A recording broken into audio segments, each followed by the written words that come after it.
Good morning. Good morning, everyone. Two unusual things have happened today. First of all, it is a sunny, or almost sunny day in Birmingham. And if those of you who've been here for any day in the last 2 months, you would have known that's not likely. So there's obviously, we are blessed with sun today. And secondly, today is a day where energy prices went down. So, hooray! Yes, good. We're all in the energy sector, so there's less money flowing in. No, but of course, what is important is how do we get them even further down? How do we take advantage of flexibility? All of the questions going on there that we're going to talk about today. How do we use all the great innovations that we've got from people in this room? How do we make sure they're helping create great consumer outcomes and bigger markets for all of us? And that's going to be, one of the key topics that we're going to work through today. Let's have a look. We've got a fantastic program today, but before we get into it, we're going to talk about, the size of the opportunity here. Often people say, well, what gets you out of bed in the morning, Guy? What allows you and the team at Energy Systems Catapult to get excited about what you do? And success for us comes from the companies we work with growing, getting investment, getting new customers, employing new people, getting new products and services into the market. And we've been celebrated our 10-year anniversary last year. Yes, hooray, hooray. 10 years, and over that time, we've provided kind of detailed support to around just under 300 companies. I'm sure on the carousel it was the right number, was going there, it's jumped out of my mind, and we've helped them raise kind of 700 million, which we're really proud of, but we're super ambitious to do more, to have greater success in that. Because whilst there are kind of, lots of naysayers about risks of climate change, not least in the US, and there's kind of worries about the political consensus, the potential market is huge. As this chart will tell you, and as the industrial strategy said, this is the economic opportunity of the next 20, 30, 100 years going forward. How can we create clean energy, which is going to be better and cheaper for consumers going forward? It's an absolutely fantastic opportunity. But we already know that the UK is having a big success in clean tech companies, and we kind of forget about it, right? This is kind of numbers over the last 15 years. Raised more than £17 billion worth of investment since 2010. And one of the things that's often forgotten, there's lots of talk about other sectors kind of thriving, but when you look at unicorns, those companies which have made that billion-dollar private valuation, energy has had a really strong success story over the last 4 years. I was chatting to an international investor a couple of months ago, and he said, in the smart digital flexibility space, do you know how good you guys are, how good the UK is? And of course, we know it at the Catapult, and people in this room will know it because we're talking to them every day. But he goes, but at a kind of political level, you never talk about it enough. You don't celebrate it. He's described it as the best kept secret in energy, that the areas of success for the UK, the areas of comparative advantage, are around that flexible, digitalized, smart system. And look, those are some of the companies that have become unicorns. You've got, Zenobē in the battery space. You've got Ovo Kaluza, that's grown. When I worked there, it was, 200 people and not much going on, and now it's kind of behemoth going on there. You've got Octopus, probably spawned a couple of unicorns in itself, including Kraken, and one of the teams that went to Kraken was a company called Upside Energy, and we at the Catapult had a very small part in helping them early on as they were scaling, and that's helped them grow, and some of the teams still survive there. And I think Graham Oakes from who was there at the early stages is here today. He's not involved in Kraken anymore, but certainly was there as one of the key building blocks. And that's part of what we at the Catapult are trying to do, trying to celebrate. But remember that we are having success already. The question is, how do we have even more? So look, You've been at presentations, seen 1,000 different versions of this. This is our latest snazzy version of this profound change we're talking about in the energy system. Going from a very linear, relatively simple, kind of 40-ish power stations out to a predictable load at the other end, to this much more distributed future, much more complex.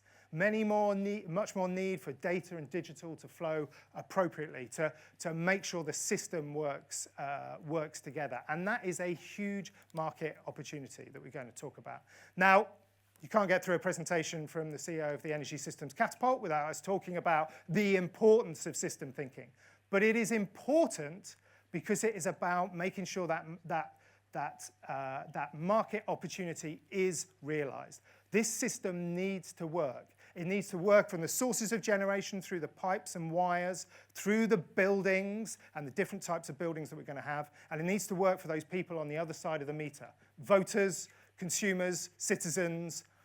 We don't call them load so much anymore, but it needs to work from them. It needs to work across different vectors. It needs to work for electricity, heat and transport. And we need the physics to align with the digital system, to align with the policy and markets and regulation. And that's why we spend so much time talking about that, because it is important to develop the markets.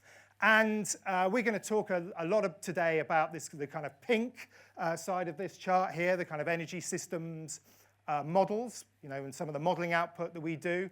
But we have built at the Catapult, with thanks to support from Innovate UK, support from thanks to other organisations, to other companies, we have built a set of assets which we think are essential for helping innovators transition. We're going to talk a bit about our living lab later, 5,000 homes. Insight is a relatively new development which helps understand how non-domestic buildings, the real forgotten part of the energy transition, how technology can help non-domestic buildings transition. We've got buckets of data, and we've got all our modeling capability, which we're going to talk about today. But we've built all this assets to show off, not just to show off. We're going to show them off today, but to help innovators understand what the market potential, understand what they need to believe to happen. And we should say as well that flexibility, and the debate about exactly how you define flexibility is a complex and slightly dull one, so I'm not going to get into it too much here. But the companies that we could track, they're kind of broadly in the flexibility space, have had a huge success over that period. I talked about clean tech generally in the UK. This is a bit of work, bit of analysis we've done, looking at the kind of money that's already been raised as we go forward. And you look at those different areas of opportunity around everything from district heating to distributed generation to networks to low carbon dispatchable power, etc. There is plenty going on there. But it's not yet enough. We all know that in this room. We all know that the potential for flexibility, for flexible energy systems, is much more significant. How do we unlock that? What do we need to do going forward is what we're going to be talking about today. Right, so here is the agenda. After me, I'm delighted to welcome Bill Esterson from the ESNES Select Committee.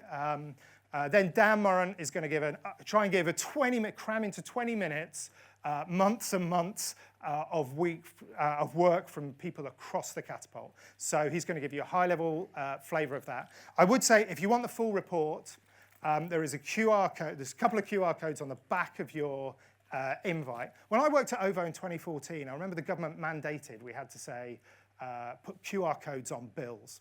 And I remember us all going, QR codes? That's a technology that's about to disappear. One of the many predictions in energy that I've got wrong. Here we are 10 years later, we're still all using QR codes. But there's two QR codes on the back. One is the one that will give you a link to the report. And the second one is one that will give you a link to the app. Obviously, every event has to have an app now, but that'll give you the agenda. It'll also mean you can ask questions in there for when we get into our later sessions. And it also gives you some of the details about both the speakers and some of the companies speaking today. So after Bill, Dan's going to give a summary. Then we're going to have a break. You're going to do a lot of walking up and down stairs today. I hope you're feeling good about that. Then John's going to give ask this question about, well, in this decentralized world, are we thinking about a system in the wrong way? And I've got a great panel to go through from that. Then after lunch, we're going to have Emma Pinchbeck, Chief Executive of the Climate Change Committee, who's going to talk about how the CCC are thinking about innovation. Jenny Hill, who is the Challenge Director for the Clean Energy Mission, is going to talk about her work and the very exciting program that she's leading on behalf of the government. Then the team are going to think about where we're going to get all this flexibility from. Like, is it realistic? We're going to talk about the modelling. What are people on the ground? And for both of these panels, we're delighted. We've got a fantastic lineup of speakers, people both in the kind of innovation space, the large-scale space, the regulators, NESO, trying to understand how we can unlock this potential going forward. And then you'll have some closing remarks from me just before 4 o'clock. But in between, use the opportunity of having all these brilliant people in the room. We're going to have one thing we learned from last year is trying to give as much time for networking. People really valued that. So both in the breaks, at lunchtime, make sure you introduce yourself. The Catapult team will be around to help you think about other areas. And also, we'll have presentations, I think they're called speed presentations from some of the innovators talking about their work in the kind of silent disco bit just downstairs at the bottom of this stairs. Fantastic. Right, so my first speaker is Bill Esterson, who is the MP, has been the MP for Sefton Central since 2010. And crucially for this presentation, he is the chair of the Energy Security and Net Zero Select Committee. I would say they've been doing some fantastic work on cost of energy, on retrofit, on workforce planning, and Bill's going to come here and talk to us a bit about that. Bill, over to you.